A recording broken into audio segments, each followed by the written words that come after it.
안녕하십니까 성도 여러분, 최성수 목사의 말씀 묵상 시간입니다. 말씀 묵상은 그리스도인의 온전한 예배를 위해 서로 세우는 교회에서 제공합니다. 오늘도 주 안에 거하시면서 성령님의 인도함을 받으며 사시는 하루를 보내시길 바라고요. 하나님과 이웃에게 복음에 합당하게 반응하며 사시길 축복하며 기도합니다. 오늘 묵상 본문은 신명기 1장 9절로 33절까지 말씀입니다. 그때에 내가 너희에게 말하여 이르기를 나는 홀로 너희의 짐을 질 수 없도다. 너희의 하나님 여호와께서 너희를 번성하게 하셨으므로 너희가 오늘날 하늘의 별같이 많거니와 너희 조상의 하나님 여호와께서 너희를 현재보다 1000배나 많게 하시며 너희에게 허락하신 것과 같이 너희에게 복 주시기를 원하노라. 그런즉 나 홀로 어찌 능히 너희의 괴로운 일과 너희의 힘겨운 일과 너희의 다투는 일을 담당할 수 있으랴. 너희의 각 지파에서 지혜와 지식이 있는 인정받는 자들을 택하라. 내가 그들을 세워 너희 수령을 삼으리라 한즉 너희가 내게 대답하여 이르기를 당신의 말씀대로 하는 것이 좋다 하기에 내가 너희 지파의 수령으로 지혜가 있고 인정받는 자들을 취하여 너희의 수령을 삼되 곧 각 지파를 따라 1000부장과 100부장과 50부장과 10부장과 조장을 삼고 내가 그때에 너희의 재판장들에게 명하여 이르기를 너희가 너희의 형제 중에서 송사를 들을 때에 쌍방간에 공정히 판결할 것이며 그들 중에 있는 타국인에게도 그리할 것이라. 재판은 하나님께 속한 것인즉 너희는 재판할 때에 외모를 보지 말고 귀천을 차별 없이 듣고 사람의 낯을 두려워하지 말 것이며 스스로 결단하기 어려운 일이 있거든 내게로 돌리라. 내가 들으리라 하였고 내가 너희의 행할 모든 일을 그때에 너희에게 다 명령하였느니라. 우리 하나님 여호와께서 우리에게 명령하신 대로 우리가 호렙산을 떠나 너희가 보았던 그 크고 두려운 광야를 지나 아모리 족속의 산지길로 가데스 바네아에 이른 때에 내가 너희에게 이르기를 우리 하나님 여호와께서 우리에게 주신 아모리 족속의 산지에 너희가 이르렀나니 너희 하나님 여호와께서 이 땅을 너희 앞에 두셨은즉 너희 조상의 하나님 여호와께서 너희에게 이르신 대로 올라가서 차지하라. 두려워하지 말라 주저하지 말라 한즉 너희가 다 내 앞으로 나와 말하기를 우리가 사람을 우리보다 먼저 보내어 우리를 위하여 그 땅을 정탐하고 어느 길로 올라가야 할 것과 어느 성읍으로 들어가야 할 것을 우리에게 알리게 하자 하기에 내가 그 말을 좋게 여겨 너희 중 각 지파에서 한 사람씩 12를 택하매 그들이 돌이켜 산지에 올라 에스골 골짜기에 이르러 그곳을 정탐하고 그 땅의 열매를 손에 가지고 우리에게로 돌아와서 우리에게 말하여 이르되 우리의 하나님 여호와께서 우리에게 주시는 땅이 좋더라 하였느니라. 그러나 너희가 올라가기를 원하지 아니하고 너희의 하나님 여호와의 명령을 거역하여 장막 중에서 원망하여 이르기를 여호와께서 우리를 미워하심으로 아모리 족속의 손에 넘겨 멸하시려고 우리를 애굽 땅에서 인도하여 내셨도다. 우리가 어디로 가랴? 우리의 형제들 우리를 낙심하게 하여 말하기를 그 백성은 우리보다 장대하며 그 성읍들은 크고 성곽은 하늘에 닿았으며 우리가 또 거기서 아낙 자손을 보았노라 한도다 하기로 내가 너희에게 말하기를 그들을 무서워하지 말라 두려워하지 말라. 너희보다 먼저 가시는 너희의 하나님 여호와께서 애굽에서 너희를 위하여 너희 목전에서 모든 일을 행하신 것 같이 이제도 너희를 위하여 싸우실 것이며 광야에서도 너희가 당하였거니와 사람이 자기의 아들을 안는 것 같이 너희 하나님 여호와께서 너희가 걸어온 길에서 너희를 안으사 이곳까지 이르게 하셨느니라 하나 이 일에 너희가 너희의 하나님 여호와를 믿지 아니하였도다. 그는 너희보다 먼저 그 길을 가시며 장막 칠 곳을 찾으시고 밤에는 불로 낮에는 구름으로 너희가 갈 길을 지시하신 자이시니라. 이는 주님의 말씀입니다. 아멘. 하나님은 우리보다 먼저 가십니다. 이 제목으로 말씀을 묵상하겠습니다. 성도 여러분, 여러분은 지금까지 경험해보지 못한 일을 앞두었을 때 어떤 태도를 보이시나요? 아브라함을 믿음의 선조로 여기는 이유는 그가 족보의 첫 번째로 등장하기 때문은 아닙니다. 그건 신뢰이고 순종입니다. 아브라함은 하나님의 고향을 떠나라 말씀하셨을 때 그가 어디로 가야 할지 구체적인 방향이 세워져 있지 않았음에도 순종하여 길을 나섰습니다. 그리고 그분을 신뢰하였습니다. 하나님은 자기를 믿는 모든 사람이 이런 태도로 살기를 원하십니다. 하나님이 말씀하시면 하나님이 말씀하셨다는 그 이유 하나만으로 그대로 순종하는 사람, 바로 이런 사람이 하나님이 보시기에 좋다 이렇게 평가됩니다. 그런데 여러분, 경험해 본 분이라면 아실 겁니다. 이게 현실에서 얼마나 어렵고 힘든 일인지 말이죠. 아무런 보호를 받지 못하는 상태로 나아가는 일이거든요. 낯선 외국에 처음 나갔을 때 느끼는 것 그 이상입니다. 야수가 들끓는 정글에 떨어진 느낌이랄까요. 아브라함의 불안과 두려움이 얼마나 컸을지 충분히 상상할 수 있습니다. 관건은 신뢰와 순종입니다.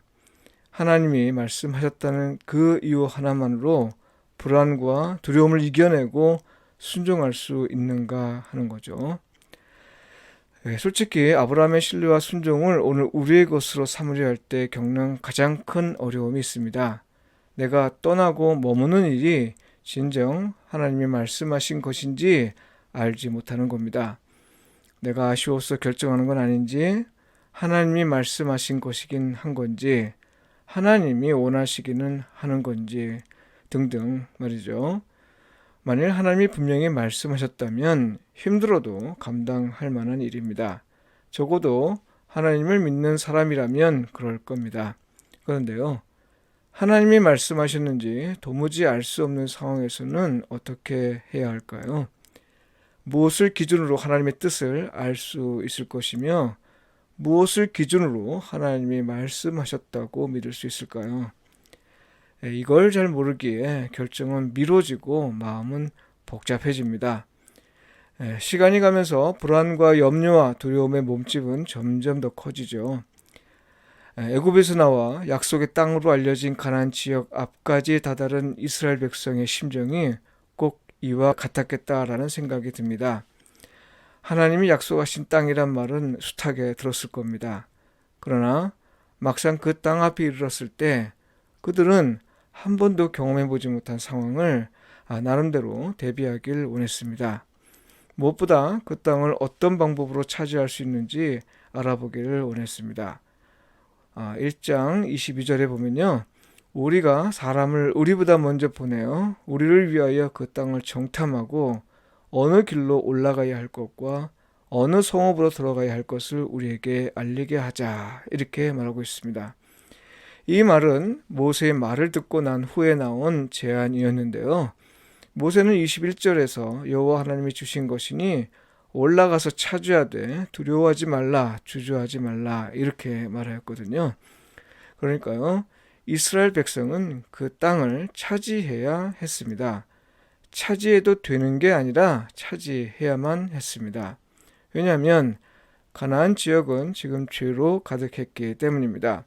하나님이 당신이 거주하실 곳으로 삼기에는 너무 죄가 많은 지역이었습니다. 이스라엘 백성이 가나안 땅을 차지하는 건 비록 약속의 형태로 주신 것이었으나 사실은 하나님이 그곳을 당신의 거처로 삼으시려는 것이었고요. 그래서 이스라엘로 그 땅을 차지하도록 하신 건 그곳에 있는 7 족속에 대한 하나님의 심판이었습니다. 그러니 그 땅을 차지하는 건요, 해도 되고 안 해도 되는 일이 아니고 취해도 되고 거절해도 되는 일이 아니었습니다. 하나님의 백성으로서 하나님의 약속을 받은 사람으로서 반드시 해야 할 일이었습니다. 왜냐하면 그건 하나님이 행하신 일을 위임받은 것이기 때문입니다. 하나님의 약속은요, 한편으로는 선물이고 은혜이지만요, 다른 한편으로는 하나님이 반드시 행할 일을 위임하시는 일입니다. 그렇다고 해서 약속을 이루는 주체라고 생각하면 안 됩니다. 약속을 받은 사람이 순종할 때 약속을 이루시는 분은 하나님입니다. 요컨대 우리의 순종이 하나님의 나라를 이루는 것이 아니라요, 하나님은 우리의 순종을 사용하시어 당신의 나라를 이루십니다. 약속의 땅, 곧 하나님이 주시리라 말씀하신 땅이지만 이스라엘 백성에겐 한 번도 경험해보지 못한 상황입니다. 그러니 그들이 사람을 앞서 보내어 정탐하려는 뜻을 밝힌 건 지극히 당연해 보입니다. 그들은 이를 통해 불안과 염려와 두려움을 극복하길 원했습니다. 문제는 그 정탐이 오히려 더욱 큰 불안과 두려움을 초래한 겁니다. 12명의 정탐꾼 가운데 2명만 빼고 나머지 10명은 부정적인 소견을 밝혔습니다. 우리의 힘으로는 도저히 정복할 수 없는 땅이다. 이것이 그들의 결정이었습니다. 이와 더불어 그들을 엄습한 건 이게 하나님이 원하신 게 맞는 걸까 하는 의심이었습니다. 이런 의심에 사로잡힌 백성들은 긍정적으로 평가한 소수 의견보다는 다수의 의견에 반응했고 크게 동요했습니다.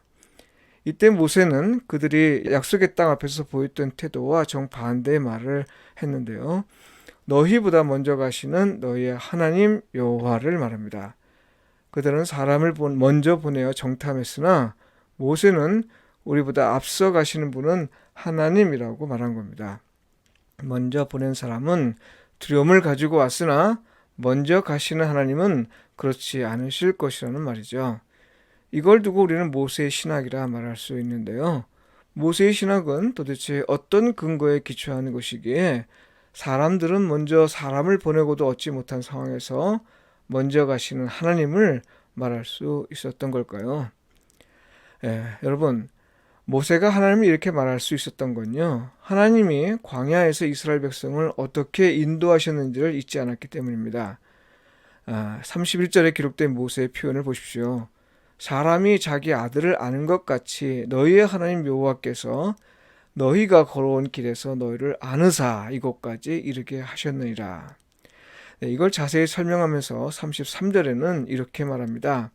그는 너희보다 먼저 그 길을 가시며 장막 칠 곳을 찾으시고 밤에는 불로 낮에는 구름으로 너희가 갈 길을 지시하신 자이시니라. 무슨 말이에요? 하나님은 당신의 뜻을 이루시기 위해 사람을 사용하시되 그 일을 이루시는 과정에서 사람보다 먼저 가신다는 말입니다. 신뢰하고 순종하며 나아가기만 한다면 그들이 가는 길을 예비하시고 그들을 보호하시고 그들을 돌보신다는 거죠. 관건은 신뢰와 순종입니다. 그리고 성경은 이걸 두고 믿음이라 말하는 겁니다. 아브라함은 하나님을 신뢰했기에 하나님의 말씀이 그가 한 번도 경험해 보지 못한 일이었으나 순종했습니다. 그 결과 믿음이 이런 것임을 오늘 우리에게 일깨워 준 것이죠. 성도 여러분, 하나님은 우리보다 먼저 가시는 분입니다. 우리가 말씀에 순종하기만 한다면 하나님은 우리의 길을 예비하시고 우리를 보호하시고 또 돌보실 겁니다. 부모가 자기 아들을 안듯이 그렇게 우리를 안으시고 하나님 나라로 인도하실 겁니다. 기도드리겠습니다. 우리를 지금까지 인도하신 하나님이 어떻게 우리를 인도하셨는지 잘 알지는 못하지만 오늘 말씀을 통해 하나님이 우리를 안으시고 이곳까지 인도하셨다는 사실을 믿습니다. 우리보다 먼저 가시고 우리가 가는 길을 예비하시고 우리를 보호하시고 돌보신다는 사실도 깨닫습니다. 부디 우리로 하나님을 신뢰하게 하시고 또 하나님의 말씀이라면 무엇이라도 순종함으로써 하나님이 당신의 뜻을 이루시는 걸 보게 하시고 그 뜻이 우리 삶에서 어떻게 현실로 나타나는지를 보게 하소서. 예수님의 이름으로 기도합니다. 아멘.